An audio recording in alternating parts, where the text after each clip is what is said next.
In Cleveland's Municipal Stadium, with the song and dance dress rehearsals behind them, the Cleveland Browns and the Green Bay Packers, two dynastic powers in decline, squared off in search of a future as agreeable as the past.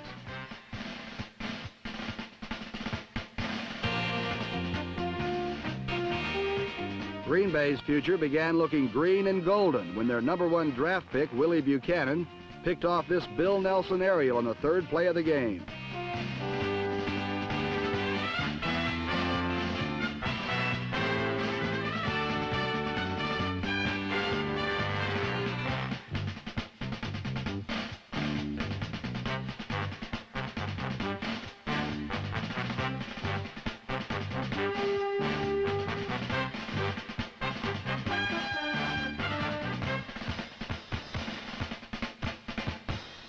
The Pack's second-year quarterback, Scott Hunter, then found tight end Rich McGeorge, a #1 pick in 1970, and Green Bay was up by 7.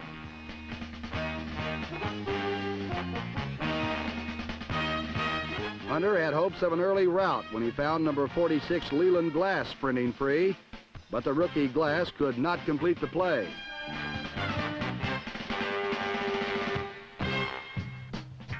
But Hunter returned to the porous right side of the Browns defense, and this time it appeared he had found extraordinary success in the person of #36, the welcome addition MacArthur Lane. Lane not only outstepped Mike Howell to the end zone, he also stepped out of bounds along the way, and the Packers were forced to settle for a long field goal try.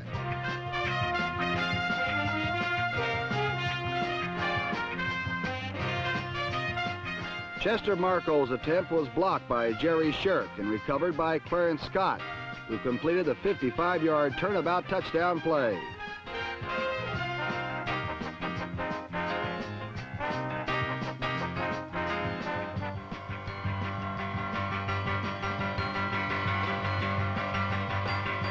But Hunter had the big play when he needed it, this time hooking up with Leland Glass for a 31-yard advance.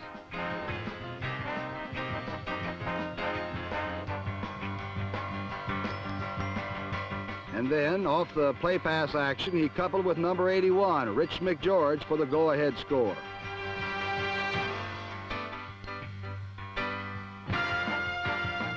But for Green Bay, the best moments came when their second draft pick, #13, Chester Marco, stuck shoe leather into pigskin, a feat he accomplished properly 4 times, separating Green Bay from Cleveland 26-10.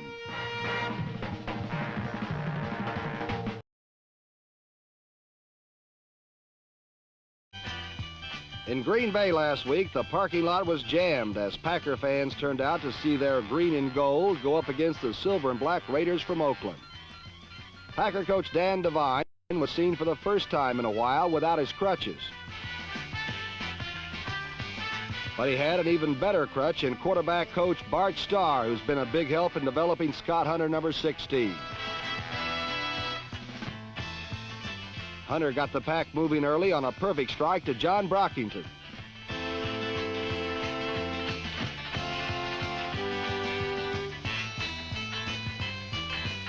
And Big Bad John continued to gobble up ground as he raced to the 6-inch line.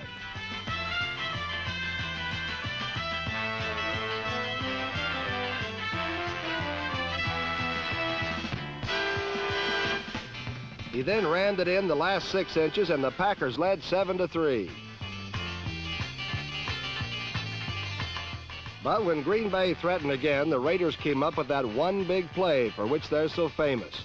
Fumble or lateral, whatever, Jack Tatum scooped up the football and raced 104 yards to break the record for fumble returns, which was held by Chicago Bears owner George Halas, and which had lasted for 49 years.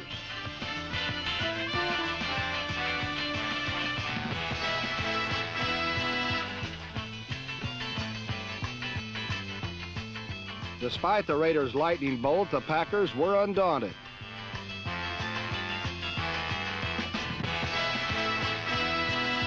Scott Hunter's throw to 13-year veteran receiver Carroll Dale met with pass interference along the way.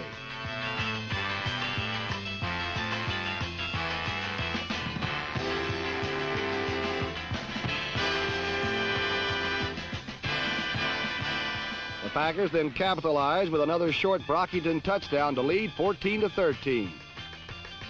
But then Darryl LaMonica found his great rookie receiver from Villanova, number 49, Mike Ciani. And Ciani put the Raiders in excellent striking distance.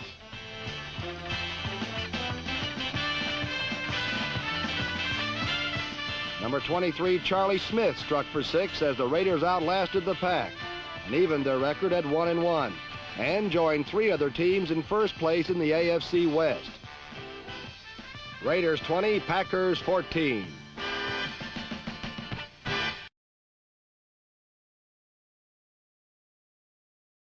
The Dallas Cowboys were looking for their 3rd straight victory against the Green Bay Packers, but their early show of muscle soon dissipated before a rash of brutal mistakes.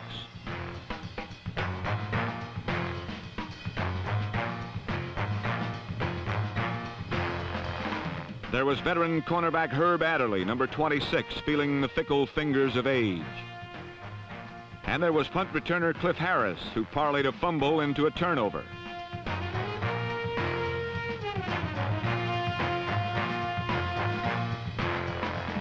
But mostly the Cowboys fell victim to the swarming swirl of Packer gang tackling. Dallas quarterback Craig Morton often felt the might of the resurgent Packers. When Morton wasn't pressured, he fired aimless passes. This one was devoured by Al Matthews, number 29.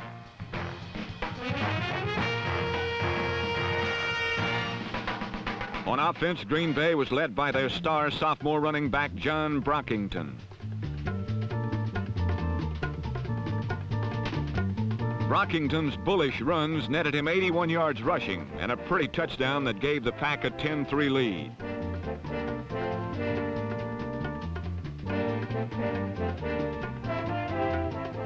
The Cowboys rallied with the clutch catching and nifty running of wide receivers Lance Allworth, number 19, and Bob Hayes, number 22.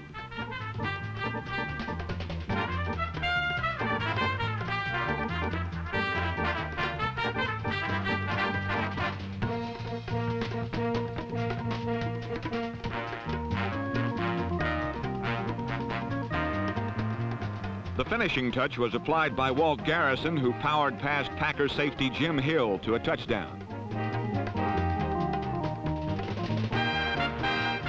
But in the end, the world champions fell prey to their own errors.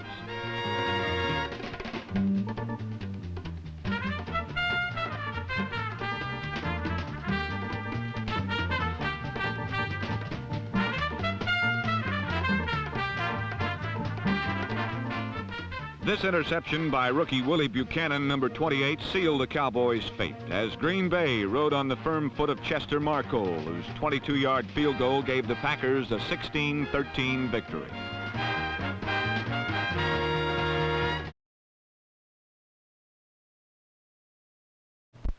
Last Sunday, the St. Louis Cardinals entered the lair of the grape-clad people crushers. Card coach Bob Holloway must have expected the very worst, as even he.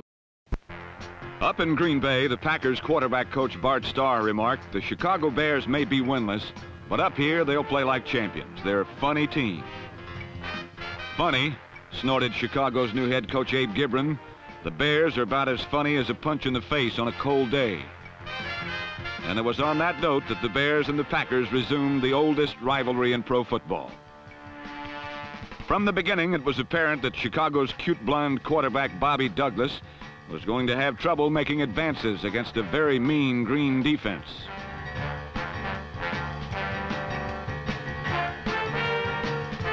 Number 83, Clarence Williams, put it on the Bears' Jim Harrison, and the defense took control early. Defense registered the Packers' first score. When Jim Harrison fumbled, Clarence Williams recovered and outraced Bobby Douglas 21 yards for the touchdown.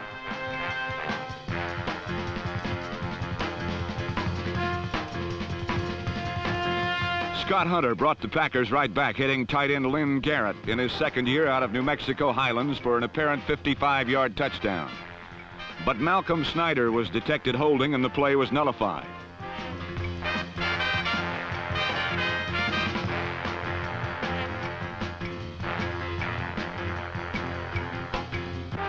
On the next series, in slow motion, Hunter lofted a pass for Dave Davis. Joe Taylor deflected the ball, and John Staggers made a hustling, diving catch and carry into the end zone, building a 17-3 halftime lead for Green Bay.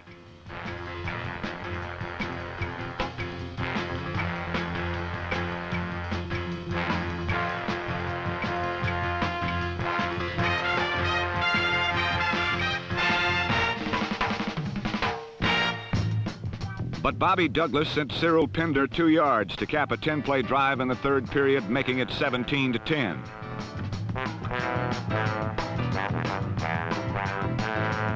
And Douglas kept the Bears rolling in the second half, hitting number 43, George Farmer, for a 46-yard gain.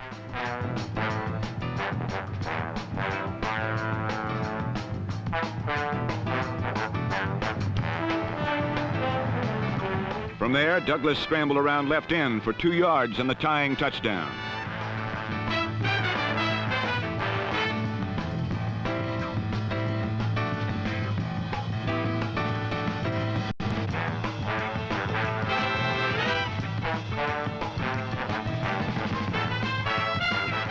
But the resurgence of Packer power is for real, and with 34 seconds remaining, Chester Marcole once again made his presence felt, booting through a 37-yarder, dividing the pack from the late rallying Bears 20-17.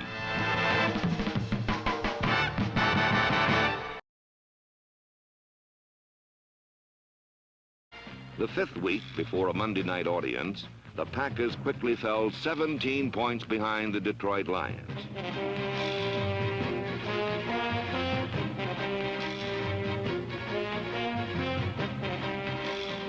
When the defense turned stubborn and forced a Detroit punt, number 48 Ken Ellis turned in the turnabout play of this turnabout season.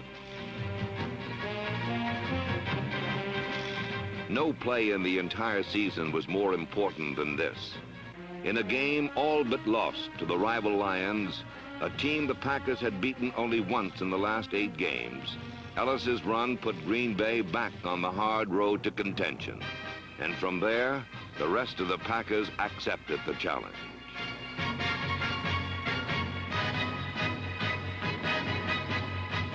With careful guidance from the bench, Scott Hunter found Leland Glass for the go-ahead touchdown. And then everything fell in place.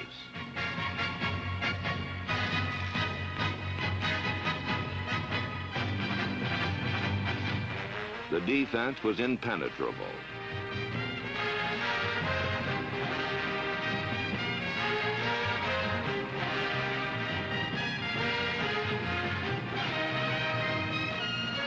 Number 39, Jimmy Hill, put the finishing touches on defensive coordinator Dave Hanner's masterful job of rebuilding a secondary in a single preseason.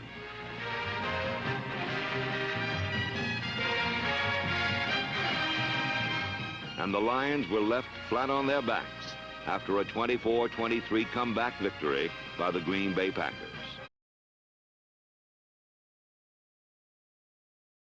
Next stop was muddy Milwaukee, where the division-leading Green Bay Packers ran up an early 3-field-goal lead.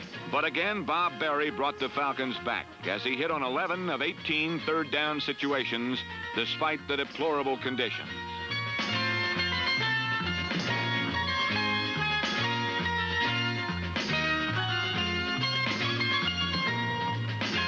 Bill Bell kicked the winning field goal, and the Falcons were 4-2 for the season, and could have been 6-0 except for the weird finishes against New England and Detroit. The sixth week, Green Bay lost a rain-soaked 10-9 decision to the Atlanta Falcons.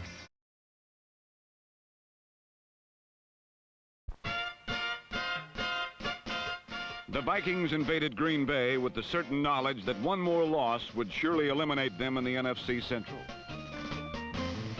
The task at hand was the Packers, and both teams flashed some early muscle.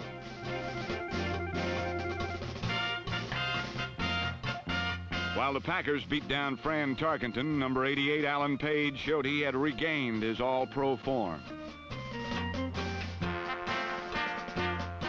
To deny the Green Bay rush, Fran Tarkenton rolled out, but nothing could deny the Pack once they had the receiver in their sights.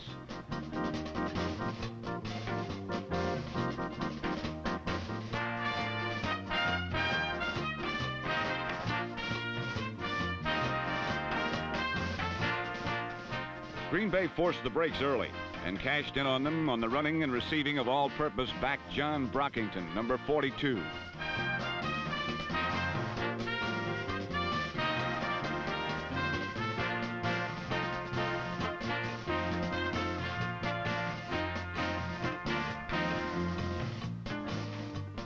Green Bay led 10-0 on a field goal and a perfect pass from Scott Hunter to old reliable Carroll Dale.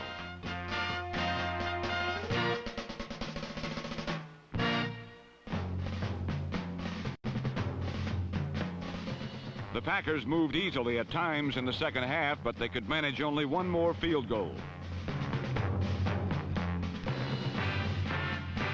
On the other hand, the Vikings, forced to play catch-up, doggedly fought back.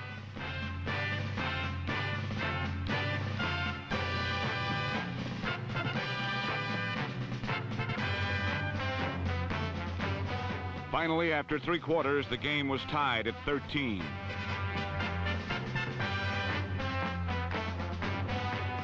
Then the Purple Gang rediscovered their missing magic and forced 2 grievous errors by Scott Hunter. First, Hunter hung a throw that was converted into a touchdown by Paul Krause.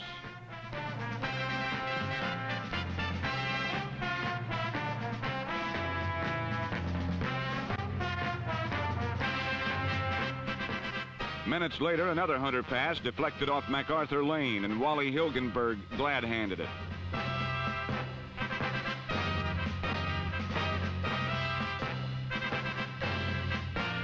Hilgenberg's touchdown gave Minnesota a come-from-behind 27-13 victory. Once more, the Purple Gang rejoiced with that old 40-for-60 spirit.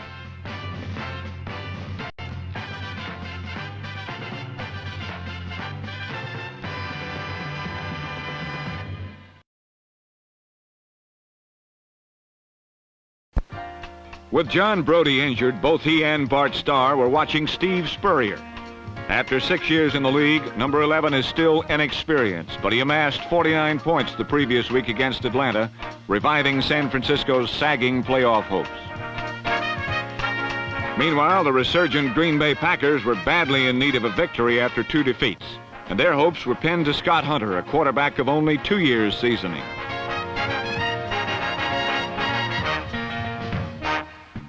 Hunter and the Pack depend on a dominating running game, and in their second series, MacArthur Lane established that with a 24-yard burst up the middle.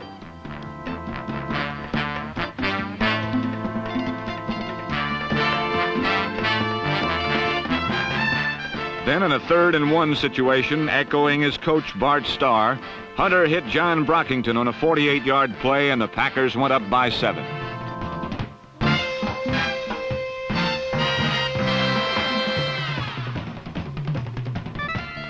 San Francisco returned 69 yards in 9 plays, with Vic Washington sweeping 2 yards to tie it at the end of the first quarter.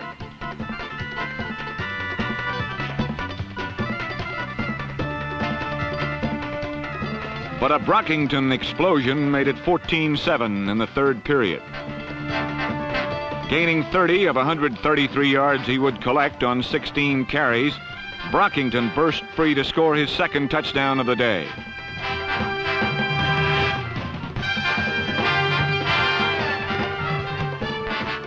They call him the Crazed Camel for his running style. And in the 3rd period, Brockington scored his 3rd touchdown after a 14-yard camel walk around left end. The mean green defense overruled the 49ers offense for 3 quarters, causing a paralysis of mistakes.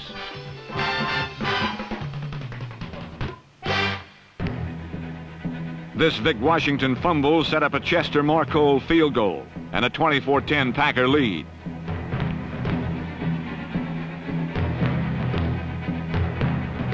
Then, almost as if forced to do so, the 49ers forgot their plans for sustaining an offense and went for the big play.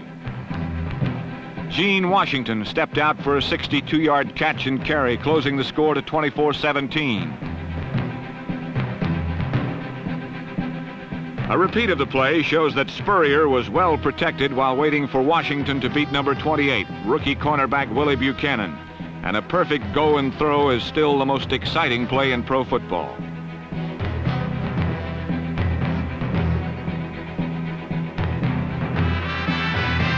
But Gene Washington, in his 4th year out of Stanford, was not finished.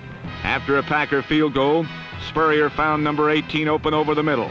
And 17 yards later, the score was Green Bay 27, San Francisco 24.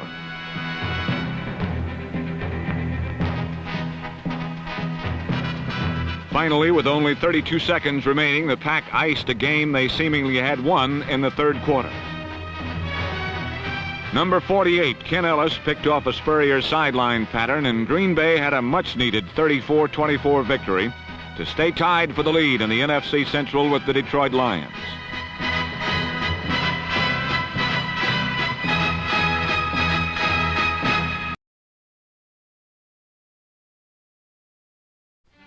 Linebackers Dave Robinson and Ray Nitschke are all that is left of the old Packer dynasty, but the Pack is back and following the footsteps of number 42, John the Crazed Camel Brockington. The new Packers renewed the oldest rivalry in pro football with the hated Chicago Bears. A bad snap from center cost the Bears dearly early in the game. The 18-yard loss forced Chicago to give up the ball at their own 24. John Brockington rammed up the middle for 12 and around right end for 12 more, and the Packers led 7-0.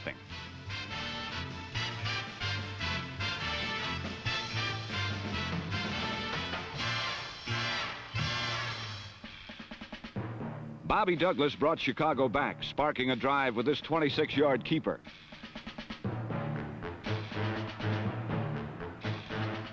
On the 8th play of the 79-yard drive, Cyril Pinder slammed 4 yards over right tackle to make it 7-7.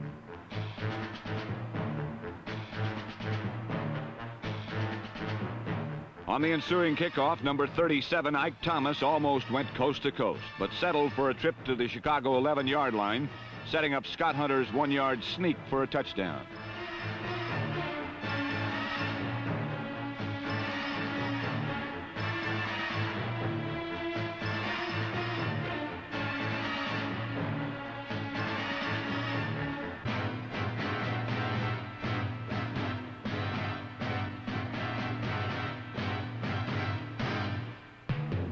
But that was the highlight of the game for number 16, Hunter. His 2 fumbles, 2 interceptions, and no pass completions stunted the Green Bay attack. Number 32, Charlie Ford, began the second half with this interception. And on Green Bay's next series, ex-Packer Bob Jeter picked off Hunter again, this time setting up a 38-yard Mac Percival field goal.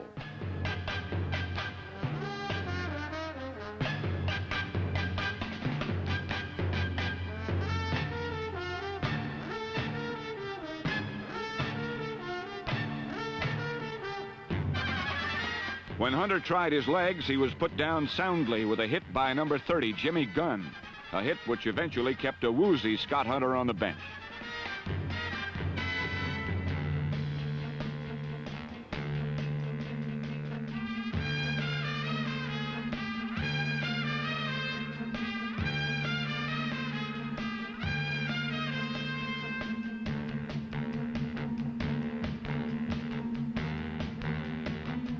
Number 17, rookie Jerry Taggy, replaced Hunter, but the Bears had shut down the Packer offense.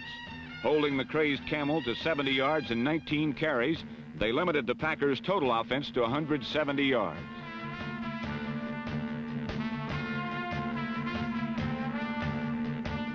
At length, MacArthur Lane powered around left end for 35 yards, setting up the first of 2 Chester Marcole field goals in the second half.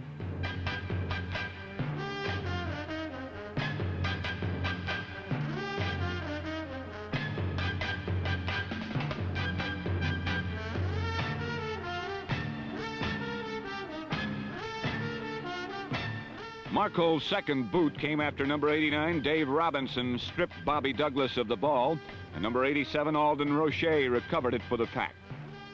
Although the Packers' offense managed only 2 field goals in the second half, only 4 pass completions, and 8 first downs in the game, they held on to beat the Bears 23-17. Their victory, coupled with the Lions' defeat, left Green Bay alone at the top of the NFC Central, a serious contender for the first time in 5 years. The Houston Oilers may have carried their youth movement a bit too far. But last Sunday, the last-place Oilers gave one of their better efforts against the Green Bay Packers. The Oilers' defense closed the Packers' usual avenue to victory off, number 42, John Brockington. So Green Bay detoured its expressway down a smaller route known as number 36 MacArthur Lane. Lane gained 125 yards and scored the only touchdown the Packers' offense could muster. Actually, the Packers were carried to their 7th win in 10 on the backs of their special teams. After a scoreless first quarter, Dan Pastorini outkicked his coverage with a 60-yard punt. And number 22, John Staggers, outran it 85 yards to a touchdown.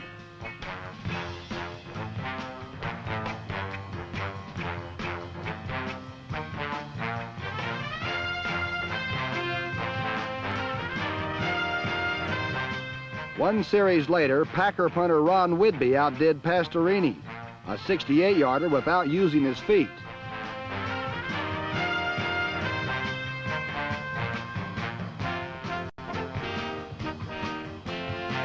The fake punt and pass to Dave Davis gave Green Bay 2 early scores from its special teams, and that was the margin of difference.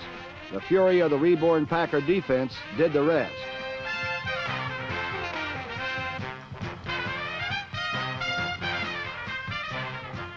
Bob Brown punctuated the defense's performance with a safety as Green Bay's 23-10 victory kept them ahead of both the Lions and Vikings in the NFC Central.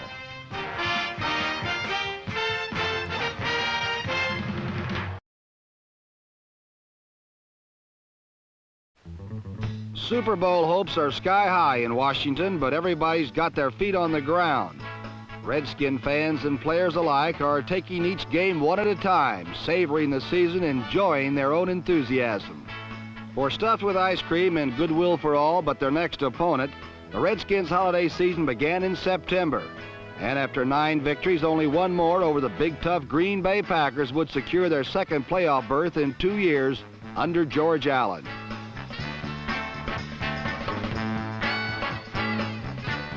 But on the first play of this game, number 43 Larry Brown fumbled and Green Bay had a break, which might have won the game outright for the Packers. 4 plays later, Green Bay came away with nothing when Chester Marcole's field goal attempt was blocked by Ron McDowell.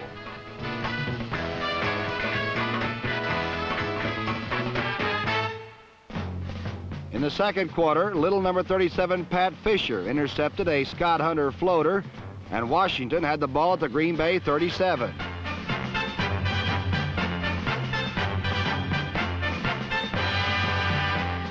Five plays later, Larry Brown wheeled into the end zone, and Washington was in front to stay.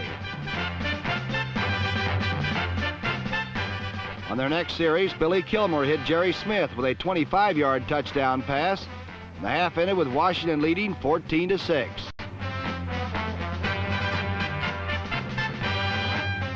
Jerry Taggy replaced an injured Scott Hunter.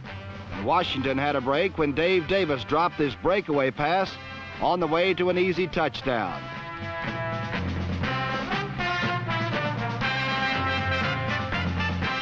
But MacArthur Lane brought the Packers close when he banged over in the fourth period.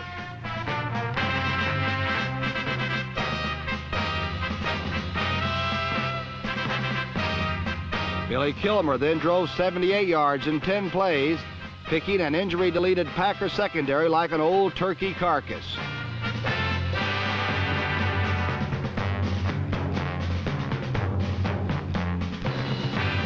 With Jimmy Hill and Ken Ellis out of the game, Charlie Taylor finally caught the deciding touchdown.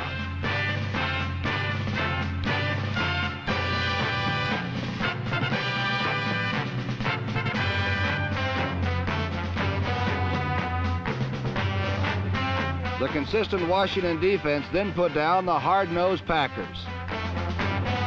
And in the end, the Packers and Jerry Taggy sat beaten 21-16 at the bottom of RFK Stadium.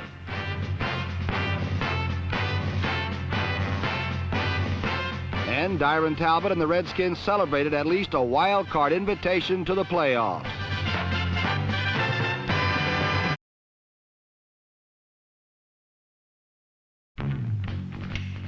Last week, the Lions came roaring into Green Bay, and like big bad wolves, they were ready to huff and puff and blow the Pack down.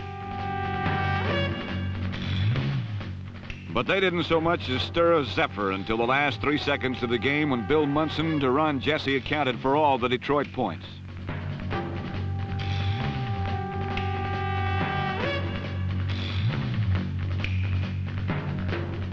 Until then, although the teams huffed and puffed and bled equally, the Packers proved they wanted a victory more than the Lions.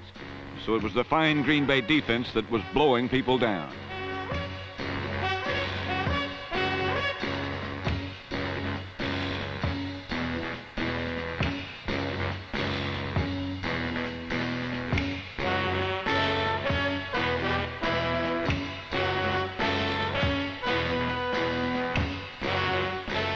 Even the usually sure-handed Larry Walton, number 49, was as intimidated as one little pig going to market.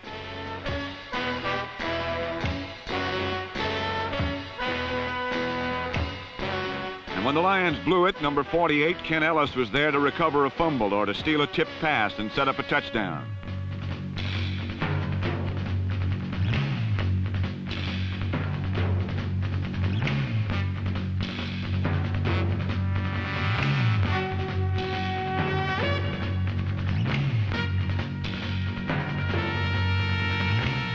Number 16, quarterback Scott Hunter, ran the ball in for one Green Bay score.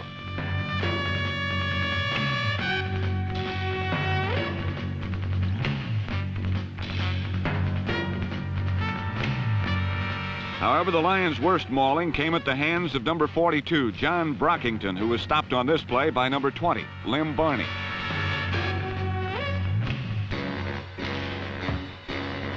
And although Barney proved to be the only silver lining in Detroit's cloudy afternoon, he couldn't do it all himself. But he did try, as on this play he stripped the blocker of his senses and made the tackle.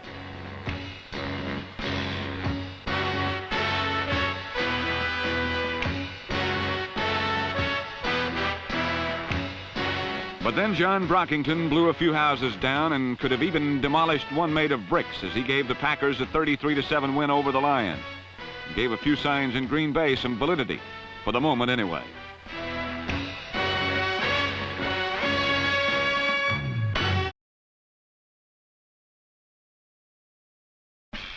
Last year was Dan Devine's first as head coach of the Green Bay Packers. His team finished 4-8-2. Last Sunday, he was preparing to deprive the Minnesota Vikings of the NFC Central Division title for the first time in 5 years.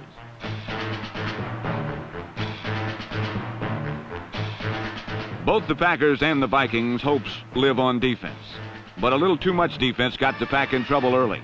An interference call against number 48, Ken Ellis, gave the Vikings life at the Green Bay 22.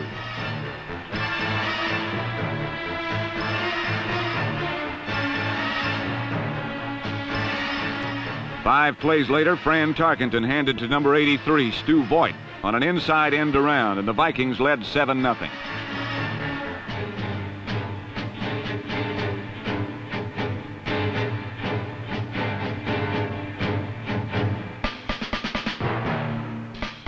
Number 39, Jimmy Hill's protestations went unsatisfied. But the Packers reestablished momentum with a 15-play sequence in the last 3 minutes of the half. Number 84, Carroll Dale, received this pass as the Pack moved with blended running and passing.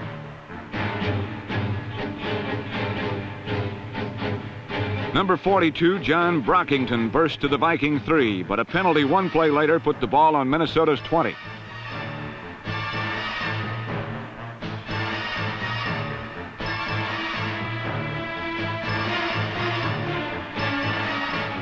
With 16 seconds remaining, Scott Hunter's pass intended for Carroll Dale was intercepted by Paul Krause as the Vikings held on to win the first half 7-0.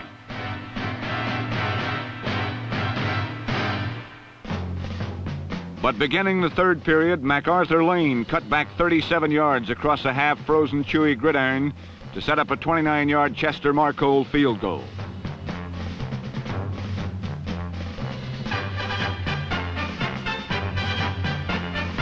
But it was the defense that brought the Packers to life.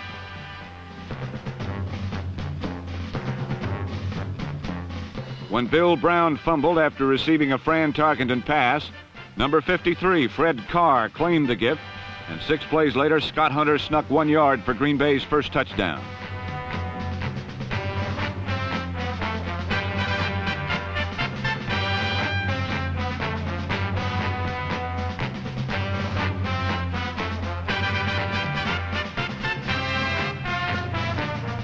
On the next series, Tarkenton's perfect pass was juggled by John Gilliam and picked off by number 28, Willie Buchanan.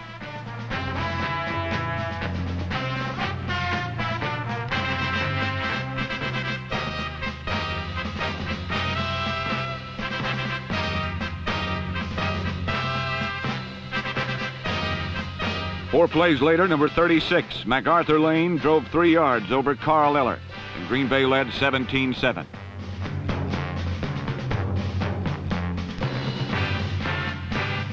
On the next series, Green Bay's candidate for Defensive Rookie of the Year, Willie Buchanan, again intercepted. And 2 fourth-quarter field goals by Chester Marcole gave the Packers a 23-7 victory. Green Bay had many heroes this Sunday, but a large share of the victory belonged to John Brockington and number 36, MacArthur Lane. Each shredded the Purple Gang for more than 100 yards, while accounting for 214 yards of ball control rushing offense.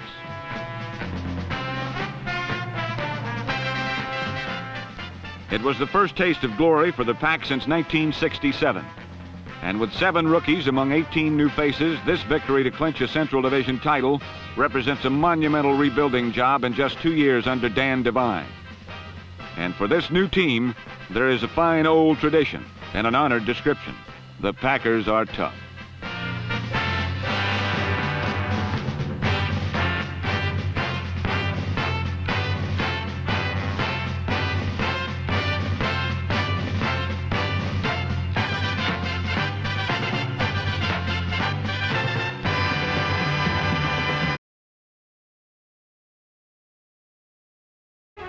Things have been shaky and frustrating for the Saints all year.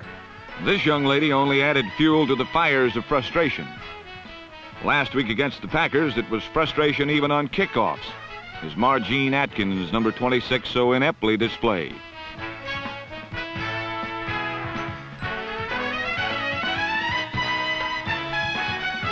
There was frustration written all over the face of Archie Manning as he got a close-up of the Green Bay defense.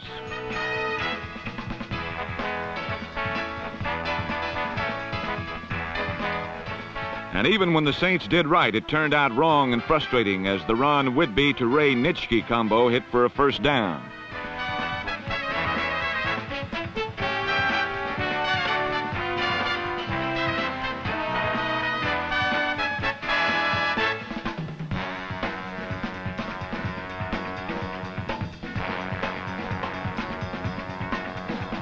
Scott Hunter, number 16, finished the job, and Green Bay was on the way.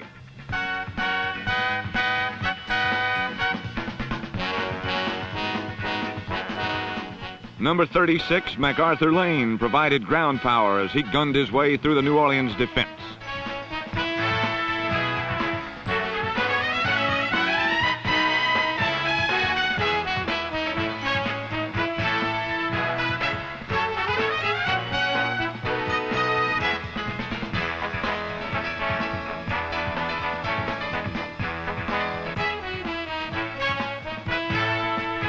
Then Jerry Taggy, riding behind a dark green wave, rolled in for the score.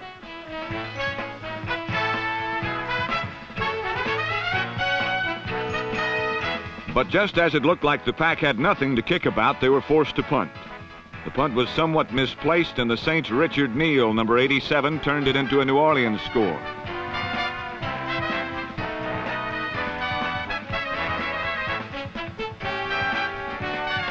On a repeat, we can see that Ron Whitby's punt hit Jim Carter, number 50, and the Saints gobbled up the score.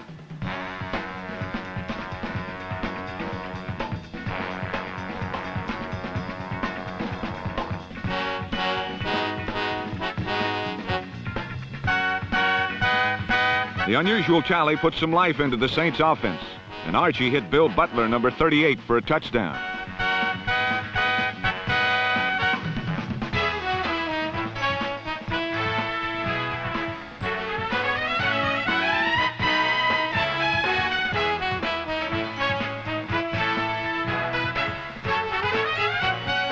Manning then whistled one to Margene Adkins, who made a good catch despite some hangers-on.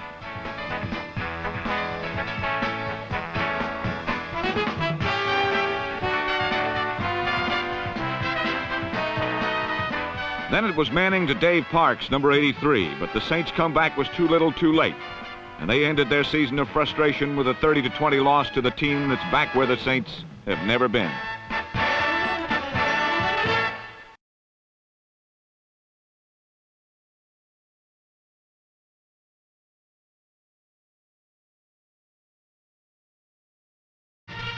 For years, the old sod of RFK Stadium was the home in the heart of Washington, D.C. for men like Bob Tonniff, Joe Rutkins, and Mean Johnny Paylock, heroes of the SOS years when the same old Skins were traditionally a 5-9 football team. Never in memory had there been a day like this in 1972, when the now mighty Washington Redskins would face the Green Bay Packers in the playoffs of the National Football Conference. It was a fine matchup between two newly minted NFC powers, with Washington's disciplined professionals favored to prevail against a brutal force of Green Bay Packers. Early in the game, the roughhouse Packers struck a telling blow when number 17, Billy Kilmer, was blasted into silence. Seen from another angle in slow motion, the force of the blow is apparent.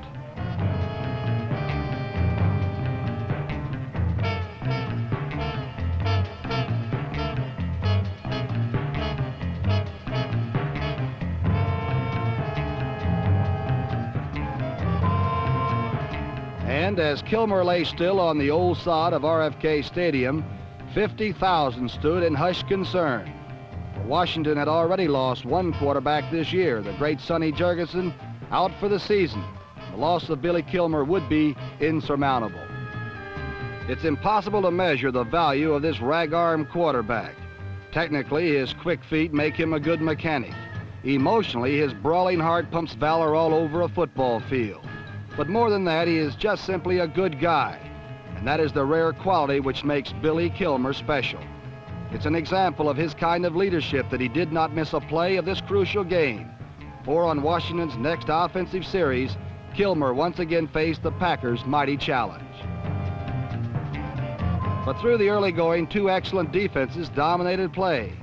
Just as Kilmer and the Redskins were halted, so Scott Hunter and the Packers were throttled.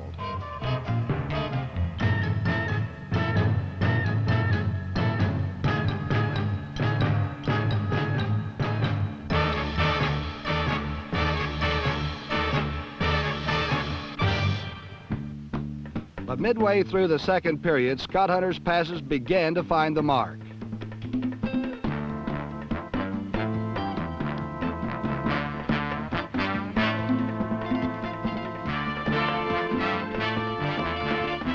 A 23-yard sideline pattern to number 22, John Staggers, moved the Packers deep into Redskin territory, but the drive failed at the 10, and Chester Marco broke the scoreless tie.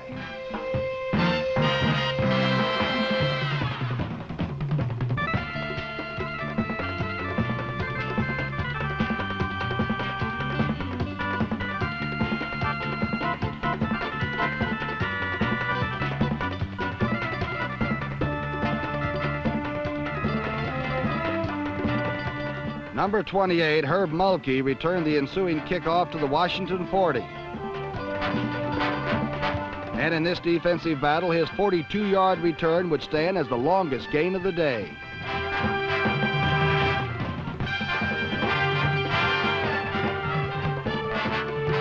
Working from good field position, Kilmer then burned the Packers with a 32-yard rope to Roy Jefferson, who'd gotten only a step inside Willie Buchanan on a post pattern.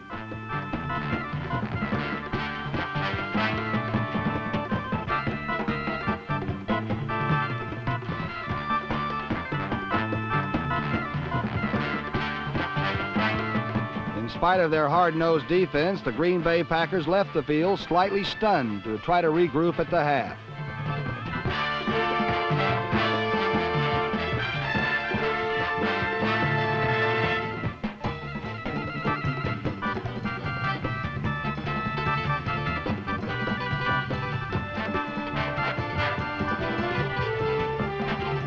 And for a brief moment, as the real combatants were replaced by toy soldiers, the Redskin fans could savor their 10-3 lead.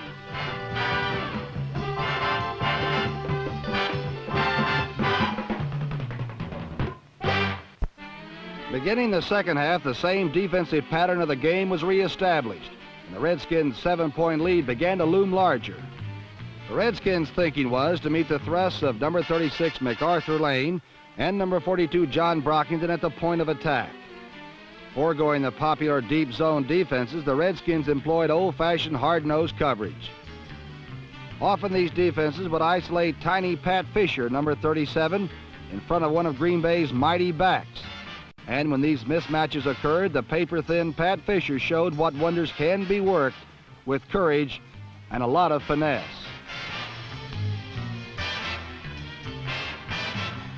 Time and time again, Fisher stood between Brockington or Lane and a long gainer, and always he cut them down hard. In fact, the crazed camel himself, John Brockington, was limited to 9 yards gained in 13 tries, while MacArthur Lane could account for only 56. The Packer air game was not strong enough to force Washington out of their man-to-man coverage, and the entire Green Bay offense was stifled.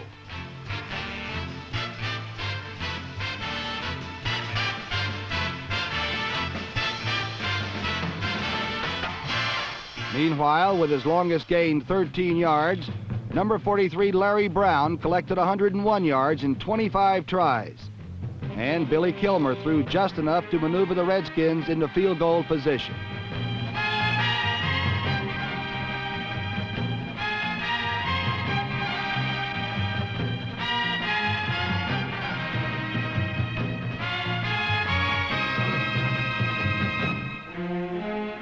In the fourth period, Kurt Knight's last field goal from 46 yards out was his longest as he iced the Redskins' playoff victory, making the final score Washington 16, Green Bay 3.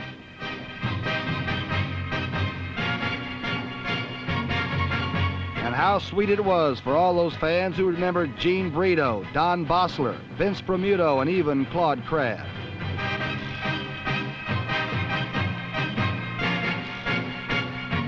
But this is a new age in Washington, and the future is now.